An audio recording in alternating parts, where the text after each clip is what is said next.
Salut à tous et bienvenue dans la dernière partie des vidéos sur les soins de bébé. Donc là c'est la quatrième partie et on va commencer tout de suite par parler couches. Alors nous on utilise des Pampers. C'est controversé, je vous conseille pas particulièrement les Pampers. Je sais que, j'ai entendu dire en tout cas qu'il y avait des produits dans les Pampers qui n'étaient pas tip top. Voilà, nous on utilise des Pampers parce que mon chéri qui est adepte de réduction trouve qu'il y a pas mal de réductions dessus qui font que finalement elles ne sont pas si chères que ça. Et puis on avait essayé d'autres marques et on avait plus de fuites avec d'autres marques.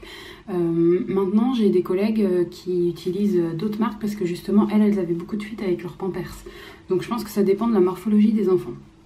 Donc voilà, je vous parle Pampers mais il y a plein d'autres couches bien j'imagine et surtout si vous êtes motivé, il existe des couches vachement plus écologiques qui sont des couches en fait, vous savez vous avez une espèce de slip et à l'intérieur vous avez une protection que vous mettez, la protection se jette et puis la couche slip se lave en fait.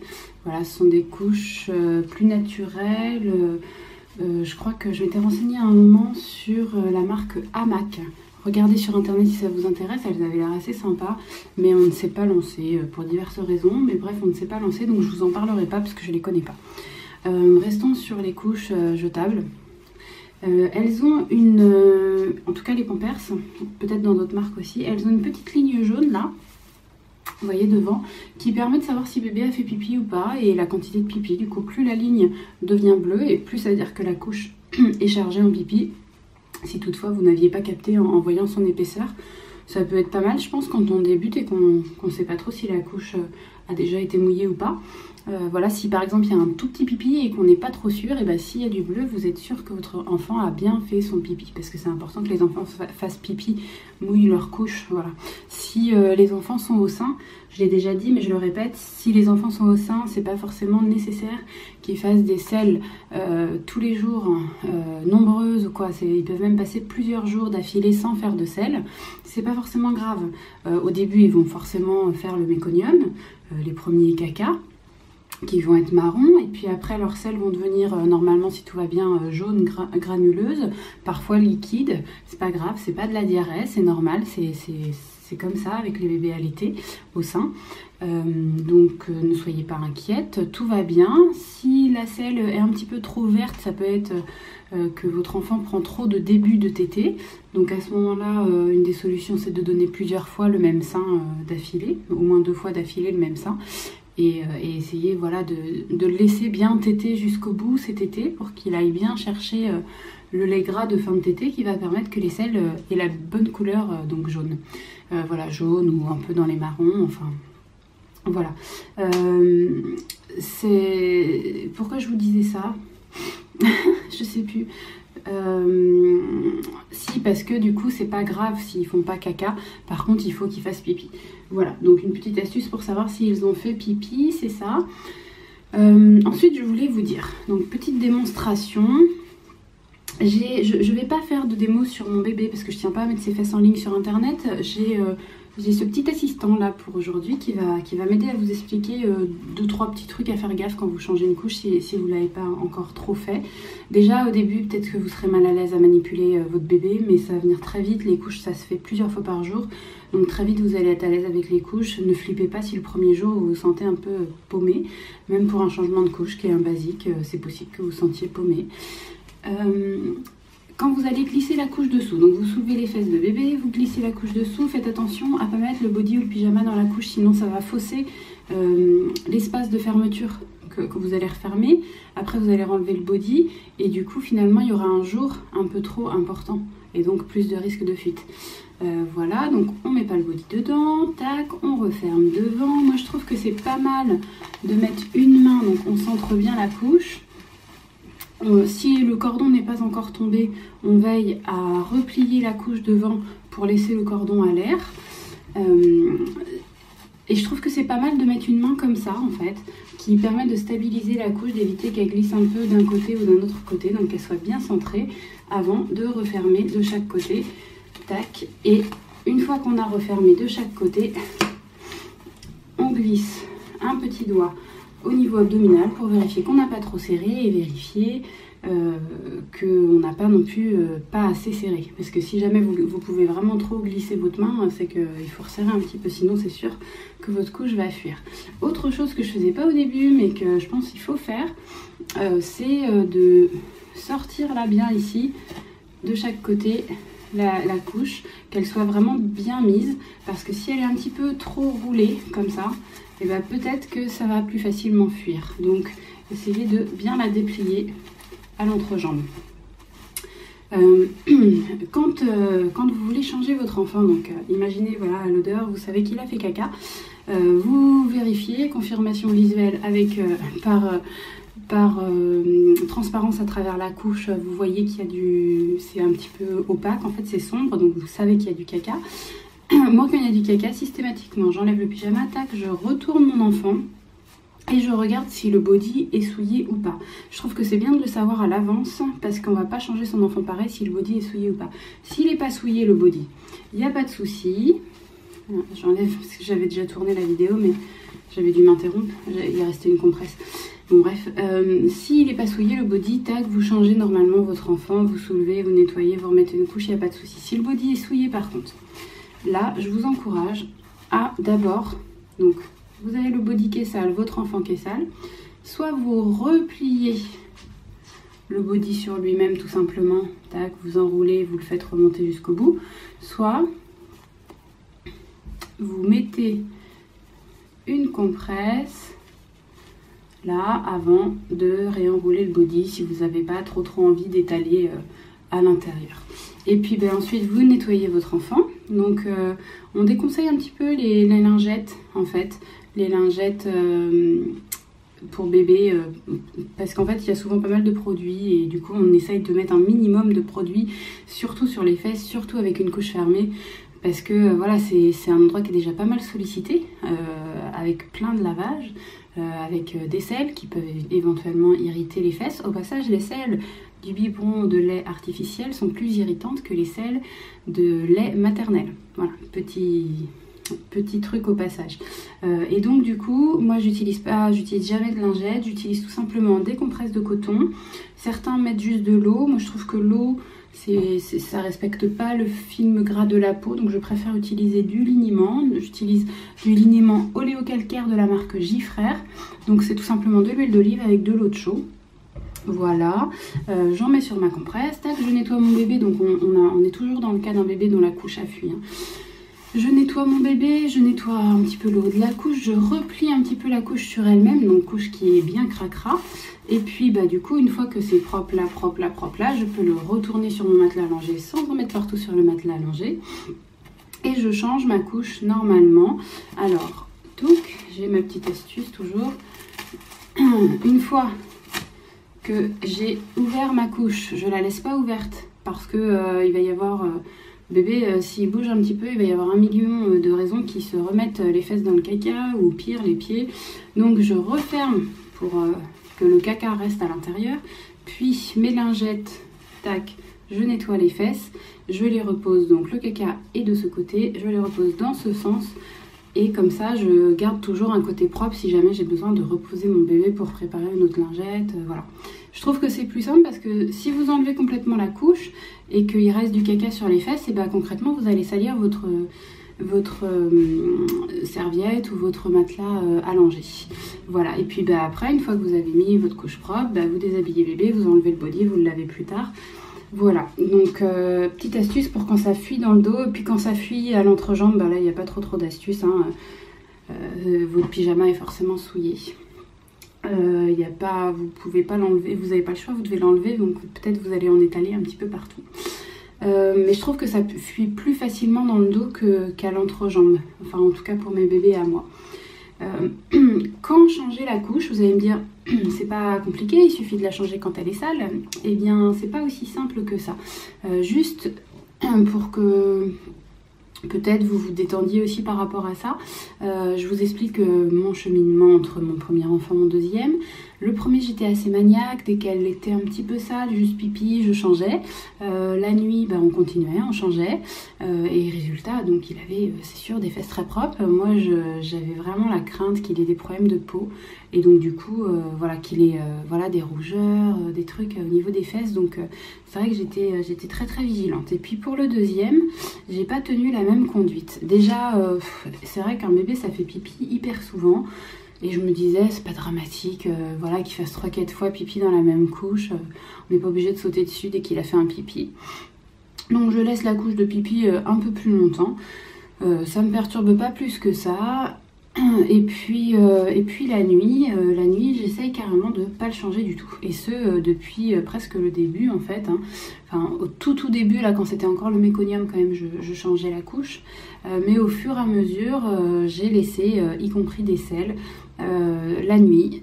Parce que voilà, mon bébé étant au sein, je sais que ce sont des selles qui sont pas très irritantes. Il avait aucun problème de peau, il n'y avait jamais de traces de rougeur. Donc en fait, quand il dormait, j'avais pas du tout envie de le réveiller. Alors s'il est réveillé, c'est autre chose.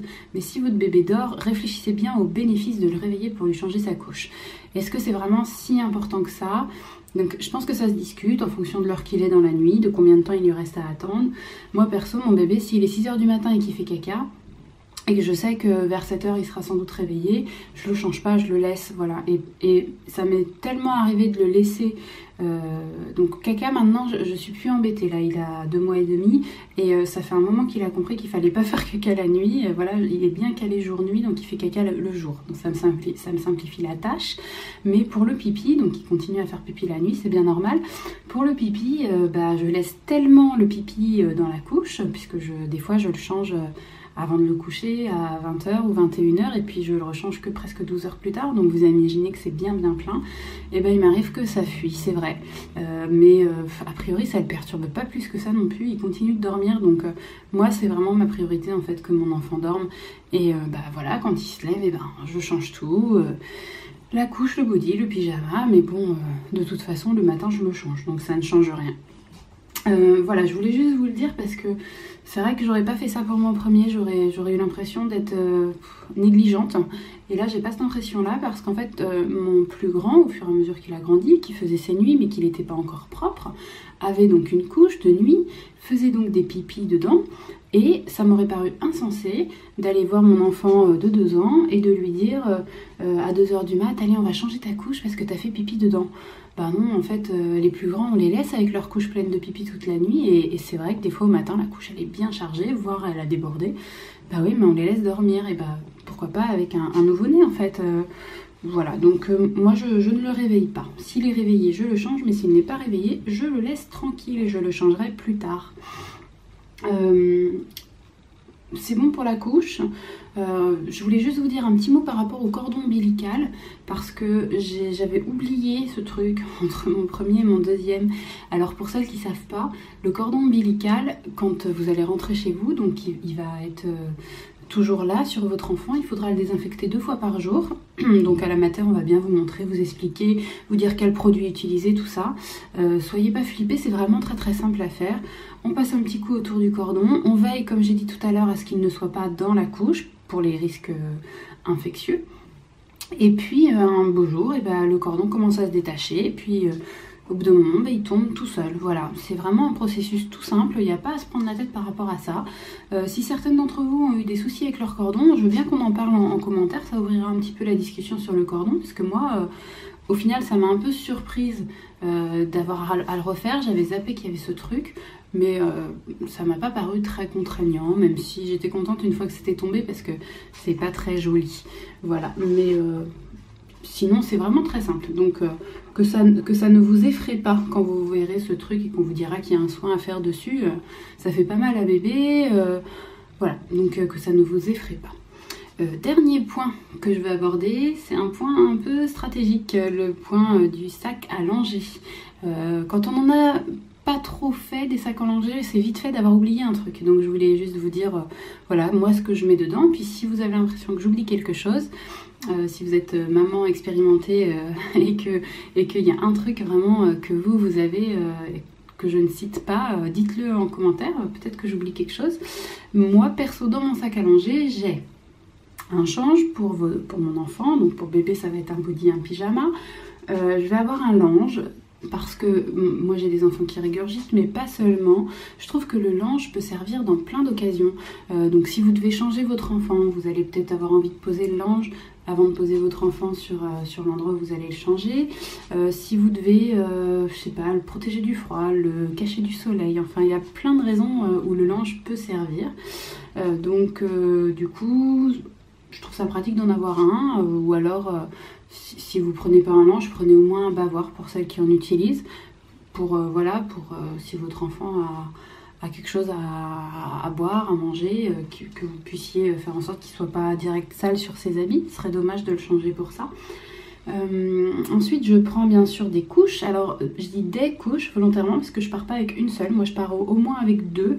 On sait jamais ce qui peut se passer. Puis, j'emmène mes petites compresses, mon liniment. Alors oui, je prends ma grosse bouteille de liniment dans mon sac à langer. Sinon, il doit y avoir des astuces pour en emmener des plus petites quantités. Il suffit d'avoir peut-être un petit flacon et puis de le remplir uniquement... un petit flacon que vous récupérez sur un autre produit et puis vous mettez votre liniment dedans juste pour votre sortie. Je sais pas si ça vous embête vraiment de partir avec ça. Moi je pars avec le gros machin. J'emmène aussi si jamais je suis allaitante, au biberon, j'emmène aussi un biberon, de l'eau, du lait en poudre, enfin de quoi préparer le biberon de votre enfant, plus un chauffe-biberon si jamais mon enfant a l'habitude de prendre des biberons chauds. Donc pas mal de matos si votre enfant est au biberon. Si mon enfant est au sein, c'est bien plus pratique, je n'ai qu'à être présente. Voilà, ou alors si jamais il part avec une tierce personne, là c'est la même contrainte, du lait maternel dans un contenant adapté pour le conserver bien, et puis un biberon, éventuellement un chauffe-biberon, pareil. Si votre enfant commence à s'éveiller un petit peu, donc ça peut être assez rapide, et que vous avez l'impression que quand il est posé quelque part, c'est bien qu'il ait un petit jouet, vous mettez quelques jouets dans votre sac, et puis plus il va être grand, plus ça va être nécessaire d'avoir des jouets dans le sac. Alors il faut être stratégique pour emmener un truc qui l'occupe bien mais qui soit pas trop imposant niveau place. Donc au début ça va avec les hochets et tout ça, et puis après plus ils grandissent plus c'est compliqué. S'il faut emmener le gros truc d'encastrement, ça se complique un peu. C'est pour ça que je trouve que c'est bien d'avoir quand même un sac à langer pas trop petit. Voilà, si vous l'avez pas encore acheté, visez plutôt quelque chose de large parce que on a toujours 1 milliard de machins à y mettre dans ce truc, donc voilà. D'ailleurs si votre enfant est plus grand, s'il a je sais pas 1 an par exemple, et qui boit à la tasse à bec, pareil, pensez toujours à partir avec de l'eau, surtout si on est en été. Mais même, de toute façon, il peut vous dire j'ai soif à n'importe quel moment, et du coup il faut lui fournir j'ai soif ou j'ai faim, enfin voilà, il faut toujours avoir de quoi boire ou de quoi manger avec votre enfant. Pour les plus grands encore, qui vont plutôt être moteurs et du coup risquer de se faire mal, il faut avoir aussi un petit matériel pour les soigner. Donc la base, ça va être du gel d'arnica pour les coups les bosses, des petites granules aussi d'arnica. Ça va être du sérum physiologique qui va pas uniquement servir à les moucher, mais qui va servir aussi pour un peu tout et n'importe quoi. Leur débarbouiller la bouche, ils sont tombés, ils ont une écorchure aux mains, passer sur les mains. Si vous avez besoin aussi pour les écorchures, il existe de la même taille que les pipettes de sérum, donc c'est facile à emmener, des petites pipettes de désinfectant. Vous prenez ça en pharmacie. Si votre enfant est d'accord, vous pouvez avoir quelques pansements s'il est d'accord pour que vous lui mettiez. Alors attention, peut-être qu'il ne sera pas d'accord, dans ce cas-là c'est pas la peine de prendre des pansements. Et puis sinon c'est pratique aussi d'avoir des mouchoirs toujours, parce que un nez qui coule, un truc à nettoyer, le mouchoir ça sert vraiment pour tout, donc il faut en avoir dans son sac. Dernier point, en fonction des saisons, mais c'est pas mal aussi d'avoir un petit peu le matos adapté à la saison. Donc en hiver, en général, votre enfant, quand il va partir, il aura son bonnet, son cache-cou, ses gants. S'il les a pas sur lui, vous les mettez dans le sac à langer. À la mi-saison, souvent, les enfants, quand on sort à 4 heures, ça va, il fait encore bon. À la mi-saison, votre enfant, il est là, il est peut-être des fois en t-shirt même. Et du coup, prévoyez à avoir un pull dans le sac à langer pour la fin de journée qui va peut-être se rafraîchir. Et puis en été, il faut avoir de la crème solaire, il faut avoir les lunettes de votre enfant, les lunettes de soleil. Et puis il faut avoir une casquette ou un bob, un chapeau, ce que vous voulez, pour lui protéger la tête si vraiment vous vous retrouvez en plein soleil à un moment.